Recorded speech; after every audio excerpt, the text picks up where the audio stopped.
Lectura del libro de la sabiduría. Dios no hizo la muerte, ni goza destruyendo a los vivientes. Todo lo creó para que subsistiera. Las criaturas del mundo son saludables. No hay en ellas veneno de muerte, ni el abismo impera en la tierra. Porque la justicia es inmortal. Dios creó al hombre para la inmortalidad y lo hizo a imagen de su propio ser. Pero la muerte entró en el mundo por la envidia del diablo, y la experimentan quienes le pertenecen. Palabra de Dios. Ensálzale, Señor, porque me has librado. Ensálzale, Señor, porque me has librado. Ensalzaré, Señor, porque me has librado. Y no has dejado que mis enemigos se rían de mí. Señor, sacaste mi vida del abismo y me hiciste revivir cuando bajaba la fosa. Ensalzaré, Señor, porque me has librado. Tañed para el Señor, fieles suyos. Dad gracias a su nombre santo. Su cólera dura un instante. Su bondad de por vida. Al atardecer nos visita el llanto, por la mañana el júbilo. Ensalzaré, Señor, porque me has librado. Escucha, Señor, y ten piedad de mí. Señor, socórreme. Cambiaste mi luto en lanzas. Señor Dios mío, te daré gracias por siempre. Ensalzaré, Señor, porque me has librado. Ensalzaré, Señor, porque me has librado. Lectura de la segunda carta del apóstol San Pablo a los Corintios. Hermanos, ya que ustedes sobresalen en todo, en la fe, en la palabra, en el conocimiento, en el empeño y en el cariño hacia nosotros, distínganse también ahora por su generosidad, porque ya saben lo generoso que fue nuestro Señor Jesucristo. Siendo rico, se hizo pobre por ustedes, para que ustedes se hicieran ricos con su pobreza. Pues no se trata de que por ayudar a otros, ustedes pasen necesidad. Se trata más bien de que haya igualdad, que la abundancia de ustedes remedie en este momento la pobreza de ellos, para que un día la abundancia de ellos remedie la pobreza de ustedes. Así habrá igualdad. Es lo que dice la Escritura. Al que recogía mucho, nada le sobraba, y al que recogía poco, nada le faltaba. Palabra de Dios. Nuestro Salvador Jesucristo destruyó la muerte y sacó a la luz la vida por medio del Evangelio. El Señor esté con ustedes. Lectura del Santo Evangelio según San Marcos. En aquel tiempo, Jesús atravesó de nuevo en la barca a la otra orilla. Una gran multitud se reunió a su alrededor y se quedó junto al mar. Se acercó un jefe de la sinagoga que se llamaba Jairo y al verlos se echó a sus pies, rogándole con insistencia: mi niña está en las últimas. Ven, pon las manos sobre ella para que se cure y viva. Jesús se fue con él, acompañado de mucha gente que lo apretujaba. Había una mujer que padecía flujos de sangre desde hacía 12 años. Muchos médicos la habían sometido a toda clase de tratamientos y se había puesto peor. Oyó hablar de Jesús y acercándose por detrás, entre la gente, le tocó el manto pensando que con solo tocarle el vestido se curaría. Inmediatamente se secó la fuente de sus hemorragias y notó que su cuerpo estaba curado. Jesús, notando que había salido fuerza de él, se volvió enseguida en medio de la gente preguntando: ¿quién me ha tocado el manto? Los discípulos le contestaron: ¿ves cómo te apretuja la gente y preguntas quién me ha tocado? Él seguía mirando alrededor para ver quién había sido. La mujer se acercó asustada y temblorosa al comprender lo que había pasado. Se le echó a los pies y le confesó todo. Él le dijo: hija, tu fe te ha curado. Vete en paz y con salud. Todavía estaba hablando cuando llegaron de casa del jefe de la sinagoga para decir: tu hija se ha muerto. ¿Para qué molestar más al maestro? Jesús alcanzó a oír lo que hablaban y le dijo al jefe de la sinagoga: no temas, basta que tengas fe. No permitió que lo acompañara nadie más que Pedro, Santiago y Juan, el hermano de Santiago. Llegaron a casa del jefe de la sinagoga y encontró el alboroto de los que lloraban y se lamentaban a gritos. Entró y les dijo: ¿qué alboroto y qué lloros son estos? La niña no está muerta, está dormida. Se reían de él, pero él echó fuera a todos y con el padre y la madre de la niña la cogió de la mano y le dijo: Talita cum, que significa contigo hablo, niña, levántate. La niña se levantó inmediatamente y comenzó a caminar.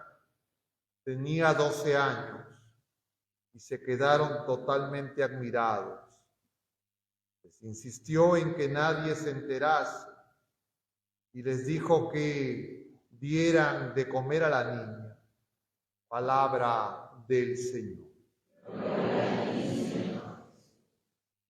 Tomen asiento un momento, queridos hermanos. Estamos en este domingo 13º del tiempo ordinario y se nos está dando, como siempre, es una enseñanza progresiva, gradual e incremental.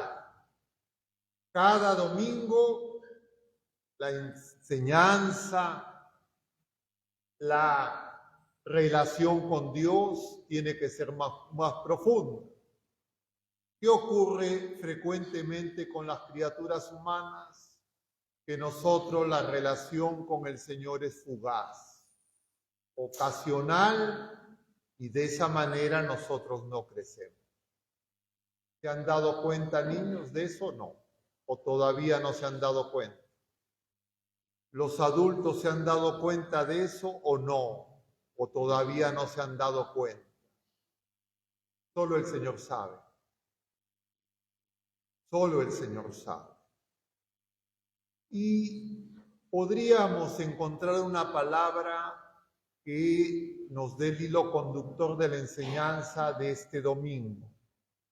Y podríamos decir que esa palabra es la palabra relación. ¿Ustedes, niños, les han enseñado las relaciones? ¿Saben algo de eso? No. ¿Conocen qué es una relación? Se ve una cara de perdidos, como si estuvieran acá, igual que esa niña. ¿Y ustedes, adultos, saben qué es una relación?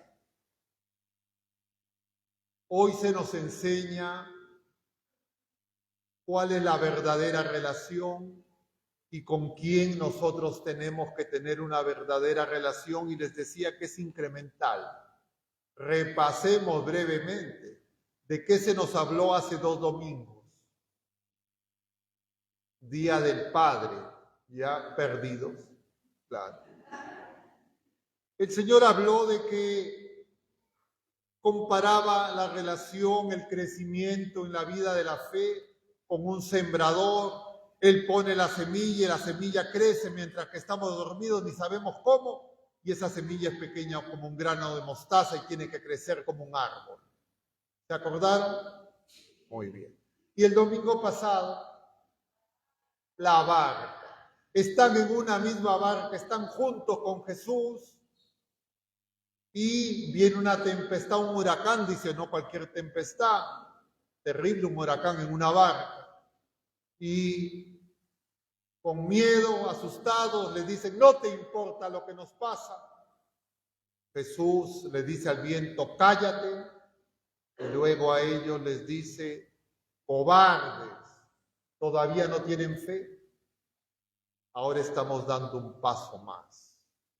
Ya Jesús ha regresado de ese viaje, está en la orilla, el jefe de la sinagoga se acerca y le dice que su hija está gravemente enferma. Jesús va con él. Pero ese hombre, el jefe de la sinagoga, nos dan el nombre, Jairo se llama, dice, se postró a sus pies y le decía, pon tus manos sobre ella para que se cure y viva.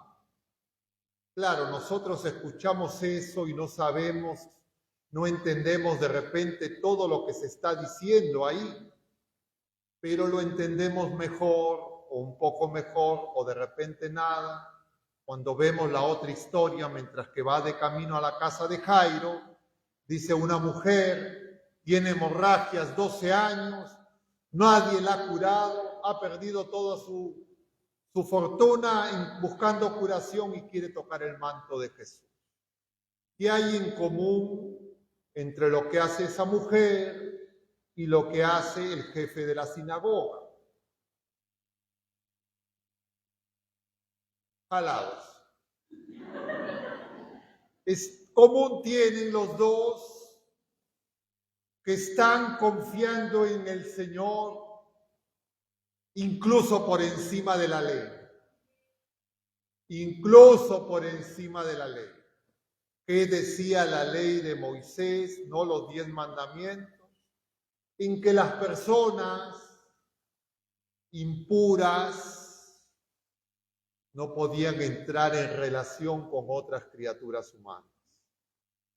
Una mujer que sangraba era impura. El viernes veíamos al leproso, también impuro. Ayer, si hubiésemos hecho el Evangelio de San Mateo, que correspondía al capítulo 8, hubiésemos visto al jefe, al centurión, un pagano, que dice que tiene su siervo enfermo. Jesús quiere ir a su casa, va a entrar a una casa impura, y el hombre le dice, basta una palabra. Jesús no se contamina con los impuros. ¿Quiénes son los impuros? Los impuros en tiempos de Jesús eran los enfermos, los que sufrían, es decir, los pecadores. Para el pueblo de la primera alianza, para acercarse a Jesús, había que antes purificarse. Y tenían distintas purificaciones en agua, en distintas formas de purificación, y todos se tenían que lavar y muchas cosas. Jesús nos está enseñando algo muy importante, que no es que primero me purifico y luego me encuentro con Él, me relaciono con Él, porque es al revés. Si estoy herido por el pecado, si estoy viviendo lejos del Señor, yo no me voy a poder acercar solo. No es que yo me voy a purificar primero y después voy a relacionarme con el Señor. El Señor viene a relacionarse con los impuros, con los pecadores, con todos nosotros. ¿O alguno de ustedes no es pecador? En tiempos de Jesús todos seríamos impuros, no podríamos entrar en el templo. Así estuviéramos purificados, tampoco podríamos entrar a este nivel del templo si lo comparamos con el templo de Jerusalén, porque estamos frente al Señor. Ahí solo entraba el sacerdote una vez al año. Jesús está haciendo una transformación de la relación del hombre con Dios, de Dios con el hombre, y para eso Él se hace hombre sin dejar de ser Dios, para tener con nosotros una relación de comunión. Ustedes se preparan para recibir la primera comunión, niños. A este lado probablemente la mayoría ya han recibido la comunión muchas veces. La pregunta que nos tenemos que hacer, cuando recibimos la comunión, ¿realmente estamos en comunión con el Señor? ¿Qué significa estar en comunión con el Señor? ¿Para qué se están preparando? ¿Qué tienen que enseñar de sus catequistas? Vamos a hablar cómo el Señor hace que nosotros entremos en comunión con Él. Y luego vamos a darnos cuenta cómo estas lecturas nos están enseñando esa verdad. A ver si lo puedo hacer breve y no perder. Lo primero que hay que preguntarse, ¿para qué vengo a la misa? ¿Para qué busco al Señor? Y la respuesta que el Señor quiere que nosotros tengamos claro es que venimos a la misa para cada vez tener una relación más íntima con el Señor, una relación de comunión con el Señor que sea indestructible, que nada nos pueda separar del Señor. Pero nos damos cuenta y sabemos que con facilidad muchas veces nos alejamos del Señor. Eso se llama pecado y por eso todas las semanas hay fila de los que se quieren confesar. Con mucha facilidad nos alejamos. El Señor quiere que tengamos una relación de comunión al punto que nunca nos alejemos de Él. Ese es el sentido de la vida nueva de hijos de Dios. Para eso venimos a misa, para eso ustedes se preparan para recibir la primera comunión, para eso muchas personas venimos muchas veces a comulgar porque la comunión no se mantiene. ¿Y qué es la comunión? ¿Cómo comulgo con Jesucristo? Claro, ojo que ustedes crean que comulgan con Jesucristo recibiendo la hostia consagrada. ¿Ustedes creen eso, niños? ¿No? Bueno, vamos a ver. Entonces, ¿qué? ¿Recibir la hostia consagrada no es comulgar con el Señor? Sí, pero no totalmente. Primero tengo que comulgar con su palabra. Tengo que comulgar con lo que me enseña. ¿Y para qué me enseña y me dice su palabra el Señor? Para que aprenda a ser obediente. ¿Qué significa ser obediente? Crecer en la fe. Crecer en la fe. La manera en que yo crezco en la fe es ser obediente al Señor. Entonces tengo que comulgar con su palabra. Y yo tengo que decir, el Señor me está diciendo ahora que los impuros no los tengo que alejar del Señor. Porque eso es lo que está diciendo el Señor. Él deja que esa mujer, que para el pueblo de la primera alianza era impura, le toque el mal. Pero más aún, Él va a tocar a una niña muerta. Si un impuro, una mujer que sangraba, no podía tocar o no podía ser tocada por otra persona, quedando la otra persona impura, muchísimo más si una persona estaba muerta y tocaba un muerto.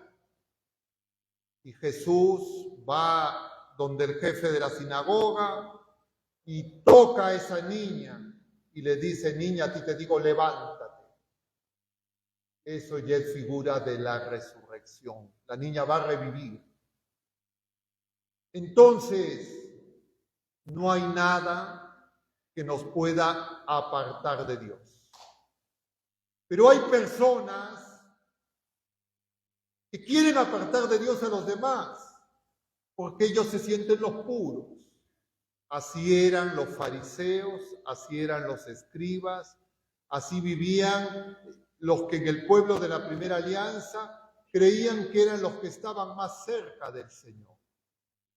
Es decir, yo puedo estar cerca del Señor, apretando al Señor y estar muy lejos. Porque la relación con el Señor tiene que ser de comunión. Lo tengo que escuchar, lo tengo que obedecer, crezco en el don de la fe. Primera comunión. Segunda comunión que se realiza en la Santa Misa es que yo tengo que darme cuenta que yo cuando comulgo con Cristo estoy comulgando simultáneamente, ojo niños,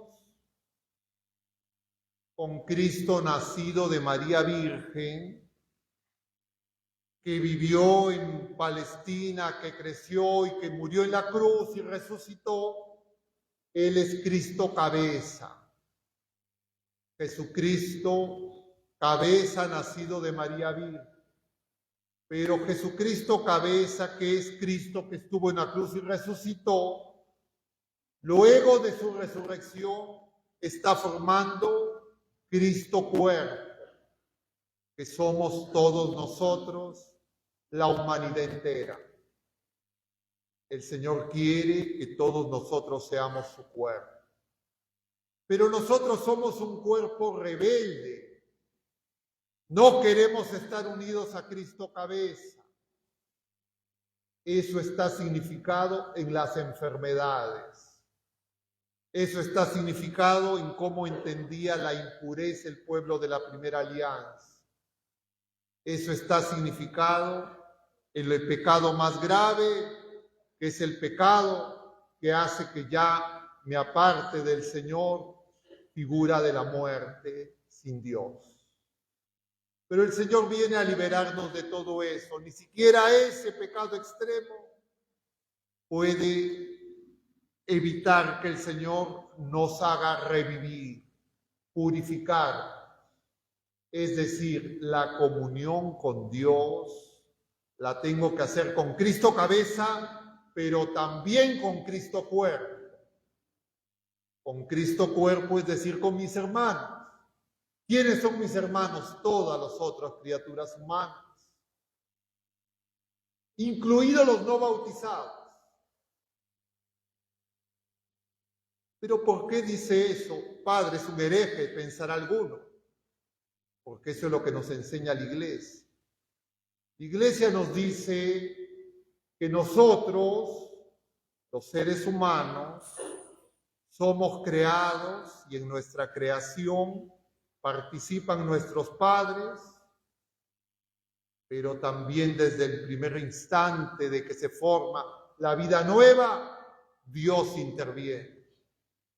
Es decir, nuestra alma espiritual es puesta por Dios. No tenemos la mitad de nuestra alma de nuestra madre, la otra mitad de nuestro padre biológico.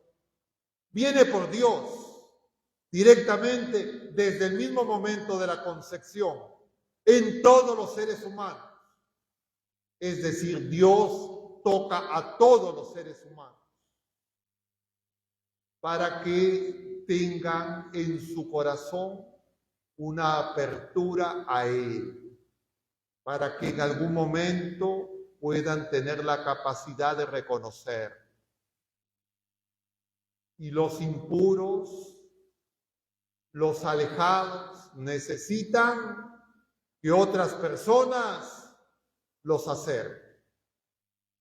Y eso es lo que hace el jefe de la sinagoga, que conocía la ley y le está pidiendo al Señor: viola la ley, porque mi hija está enferma. Porque le dice: no, cúrala, sino le dice: ponle las manos. Y también esa mujer hemorroísa tenía temor porque sabía que ella no podía juntarse con otras personas, menos querer tocar al Señor. Si es que esa mujer hubiese dicho: yo soy hemorroísa, los demás la hubiesen votado. Le hubiesen dicho: tú no puedes estar acá, tú no mereces a Dios, tú tienes que salir fuera, yo conozco la ley, y la podrían apedrear. Eso también pudieron hacer con nuestra Madre Santísima. Si es que José no la recibía en su casa, si se enteraban otras personas que era una madre que estaba gestando y no tenía un esposo, alguien podría haberla acusado y lo hubiesen podido matar.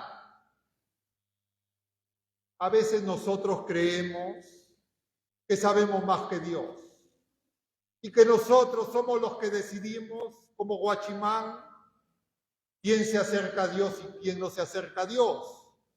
Dios se acerca a todas las criaturas humanas. ¿Cómo cura cada uno? Él sabe. Pero hay una manera de curación que Él nos ha dejado.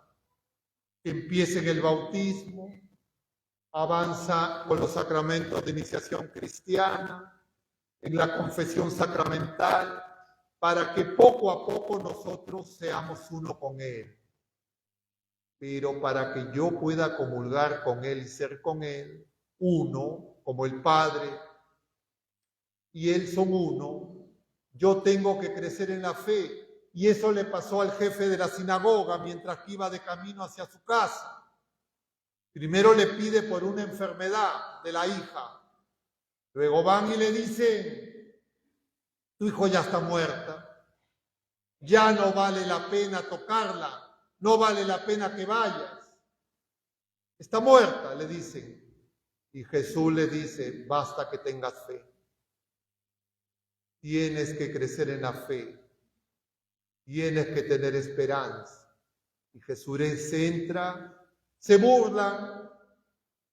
Ya está muerta, ¿para qué la vas a tocar? Como eso le decían, te están apretando y dice: ¿quién te toca? El Señor tiene relación personal con cada uno de nosotros. Nosotros no tenemos, y no podemos, y ni debemos impedir esa relación que Dios quiere tener con cada persona. Pero a veces los que entre comillas nos creemos puros, queremos alejar a los impuros, y cuando uno hace eso, fácilmente puede alejarse y estar muy lejos de Dios. Y burlarse de Cristo mismo. Él es Dios todopoderoso. Nosotros no podemos ponerle reglas para decirle: tú tienes que actuar como yo me imagino. Él es soberano supremo y Él con cada persona quiere tener una relación de comunión. Con nosotros aquí presentes, con toda la iglesia, con todos nuestros familiares, con el mundo entero, incluidos los paganos, incluidos los ateos, incluidos los idólatras, porque el Señor, como nos dice el libro de la sabiduría, ama a todos. Quiere que todos nosotros nos salvemos y Él tiene el poder de quitarnos cualquier impureza. Él es la vida. Él quiere una nueva relación con nosotros. Si nosotros no le pedimos al Señor esa relación, si nosotros no comulgamos con todas las criaturas humanas en Cristo, nosotros no lo tenemos por cabeza, no estamos comulgando con el cuerpo místico de Cristo. Y por eso es que hay personas dentro de la iglesia que creen que ellos están para hacer la lucha social dentro de la iglesia, la guerra, la lucha de clases dentro de la iglesia, porque dicen yo soy más puro dentro de la iglesia hay impuros, como si el Señor no fuera la cabeza, como si no estuviera vivo y como si no fuera todopoderoso y no estuviera cerca de nosotros. Y entonces esas personas, sin darse cuenta, se han apartado de Cristo cabeza. Tienen su propia cabeza. Han perdido la cabeza de Cristo. Pueden caer en lo más terrible de los engaños.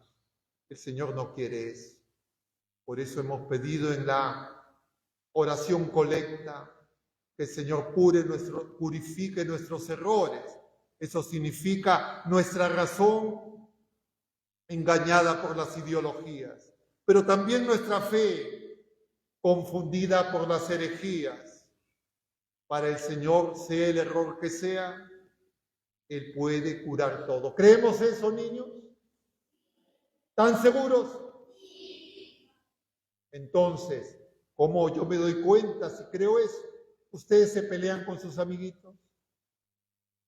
¿Dejan de hacer oración por alguien? ¿Se compadecen de todos? ¿Les da cólera a alguien? Bueno, ojalá, porque si les preguntara eso a esta otra tribuna, yo creo que no podrían decir lo mismo que ustedes todos. Vamos a pedirle al Señor que nos purifique, que nos cure, que nos sane, que nos dé nueva vida. Y esa vida es Cristo, no es la biología, no es la vida temporal, es la vida verdadera, y esa vida se nos comunica a través de su amor. Y el amor no es algo, el amor es Cristo, el Verbo eterno, el Padre de nuestro Señor Jesucristo y el Espíritu Santo, porque Dios es una relación de amor. Y las relaciones que nosotros tenemos que tener con todas las criaturas humanas es amor. Yo no soy juez, no soy fiscal de los demás. Tengo que amar incluso a los que me persiguen, incluso a los que me odian. No a los que dicen que yo creo que están bien o no. Eso le corresponde al Señor. Para eso fue a la cruz. Pidamos pues que el Señor nos dé una fe viva, una firme esperanza y una ardiente caridad. Que así sea.